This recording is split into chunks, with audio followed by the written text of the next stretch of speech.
Las garantías del procedimiento administrativo son principios establecidos por la Constitución Nacional y la legislación para defender al ciudadano del poder omiso del Estado.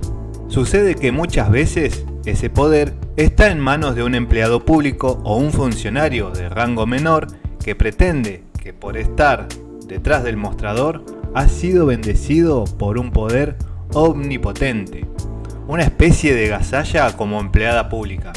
Pero no es así.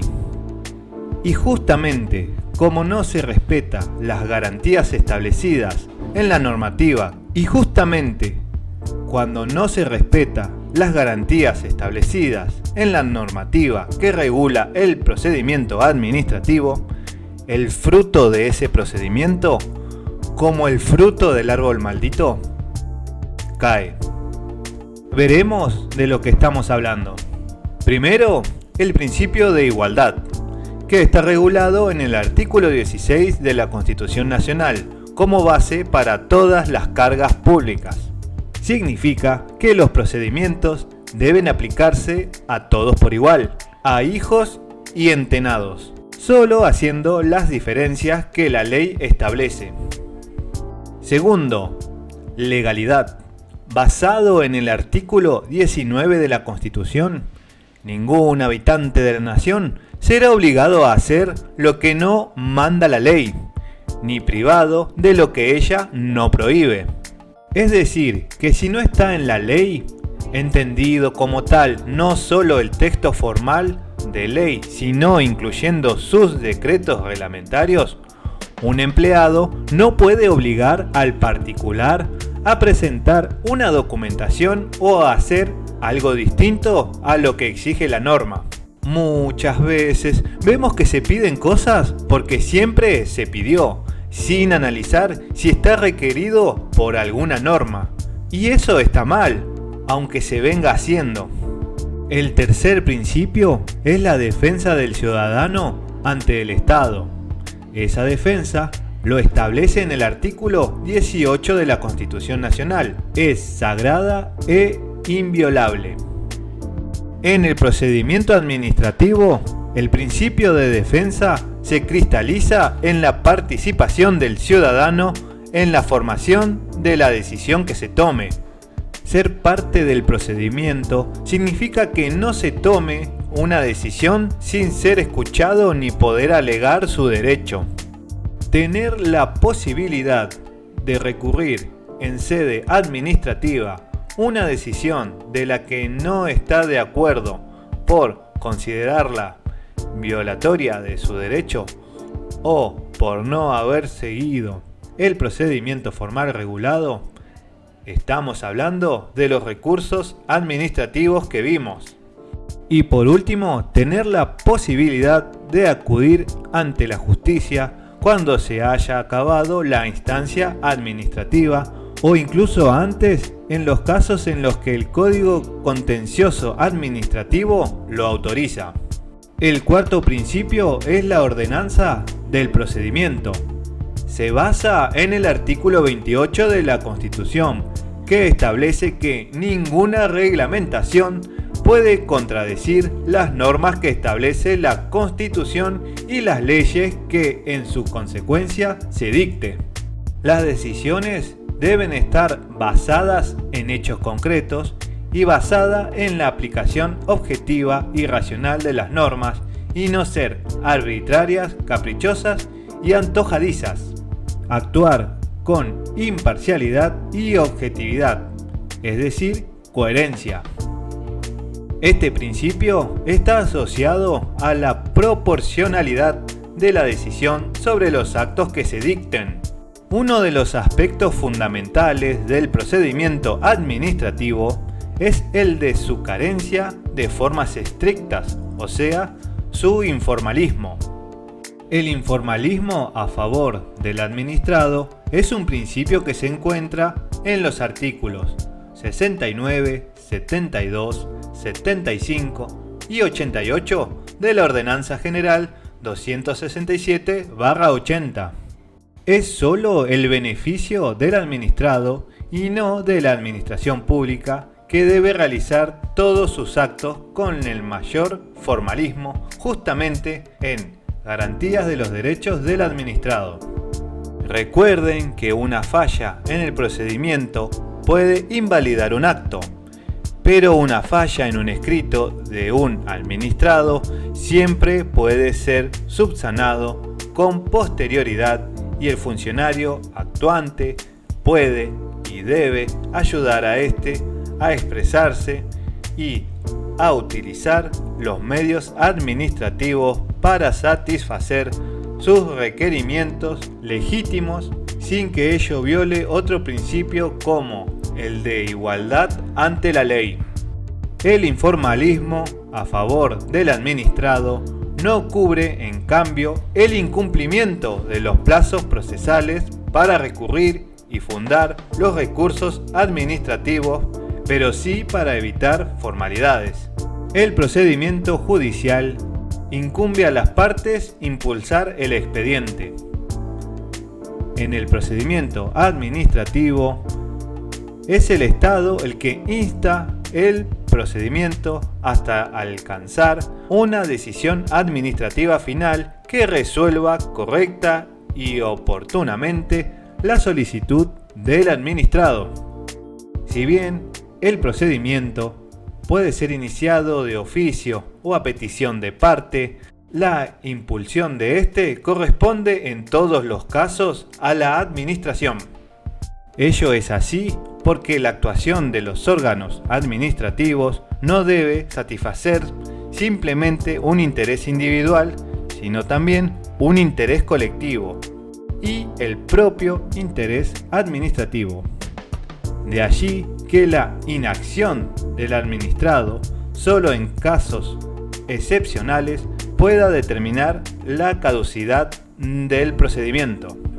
La caducidad del procedimiento solo procede en todos aquellos casos en que la iniciación del procedimiento depende del particular, reclamaciones, recursos.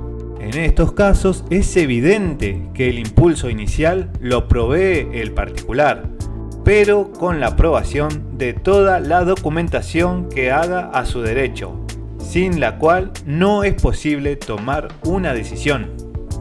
Luego de ese acto del particular, retoma su aplicación el principio general y la continuación del procedimiento se rige otra vez por el principio de la impulsión de oficio. Esos actos de oficio serán informes, inspecciones, notificaciones, dictámenes y resoluciones que no requieren ser instados por el particular. Sin perjuicio de ello, el particular puede intimidar a la administración que impulse el procedimiento cuando exista evidente mora y pedir que arribe a una decisión final a través del procedimiento de pronto despacho, pero no se puede impulsar por sí.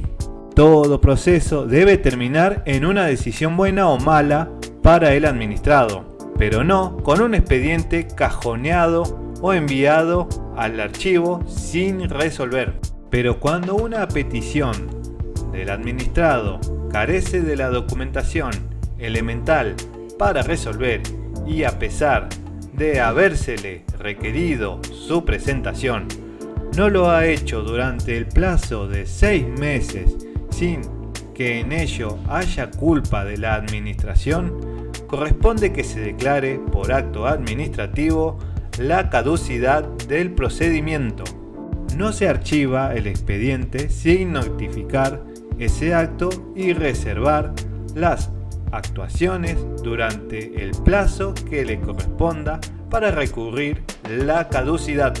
Al lado del principio de la impulsión de oficio tenemos el principio de la instrucción, es decir, que la obtención de las pruebas o certificación o averiguación de los hechos no corresponde exclusivamente a la parte, sino que también debe ser efectuada de oficio, es decir, la administración debe cooperar y es por ello responsable en la reunión de los elementos de juicio necesarios para decidir. En íntima unión con el principio de la instrucción tenemos el principio de la verdad material por oposición al principio de la verdad formal. Esto es fundamental respecto a la decisión que finalmente adopte la administración en el procedimiento.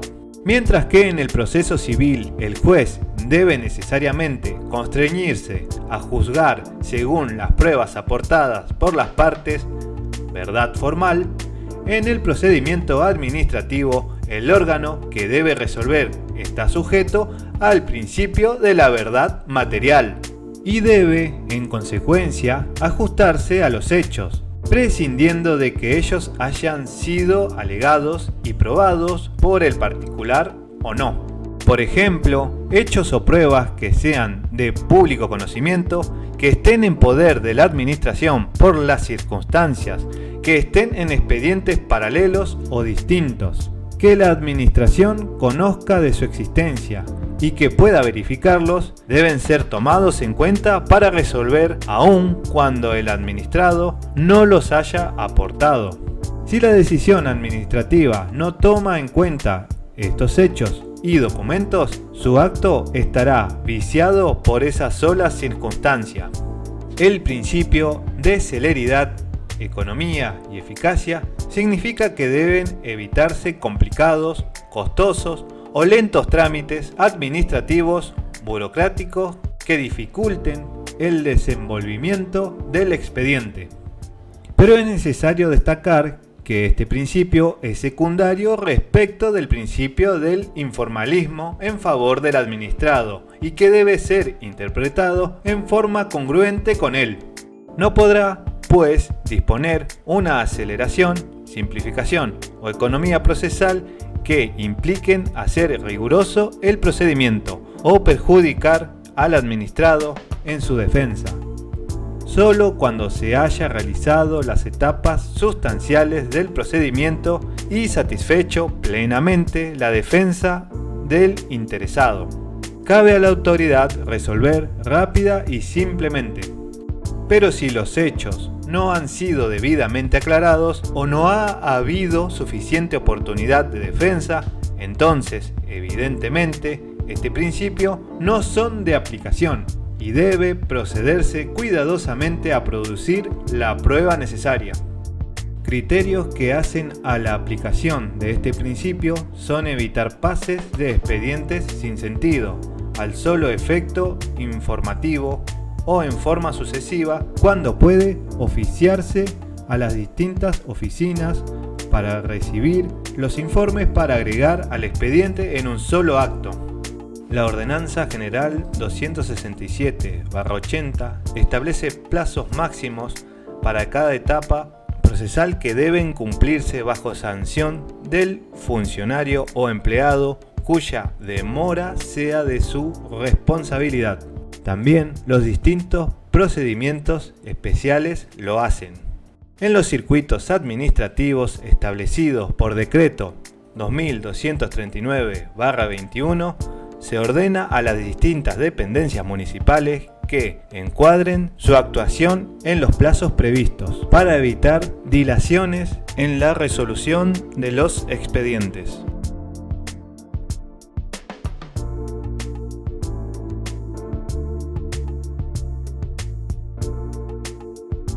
La garantía del debido proceso legal surge como un derecho sustantivo no enumerado del artículo 33 de la Constitución Nacional y ha sido denominada para el procedimiento administrativo como la garantía del debido proceso objetivo. El debido proceso objetivo cubre los derechos a la información, a ser oído, a ofrecer y producir prueba y a que se arribe a una decisión fundada.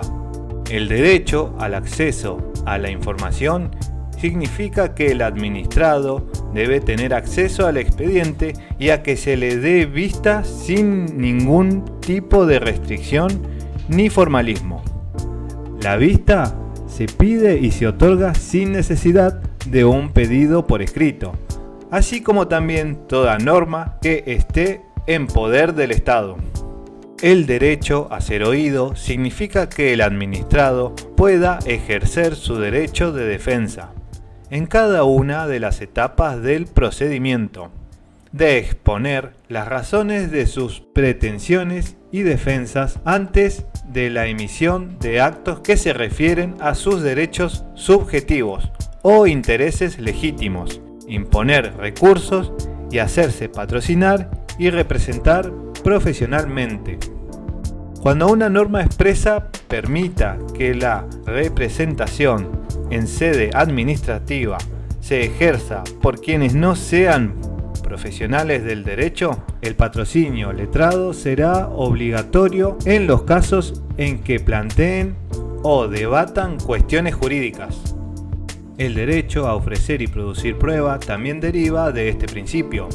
Significa que el interesado tendrá derecho a probar los hechos en que sustente su pretensión y la administración tendrá la obligación de producirla.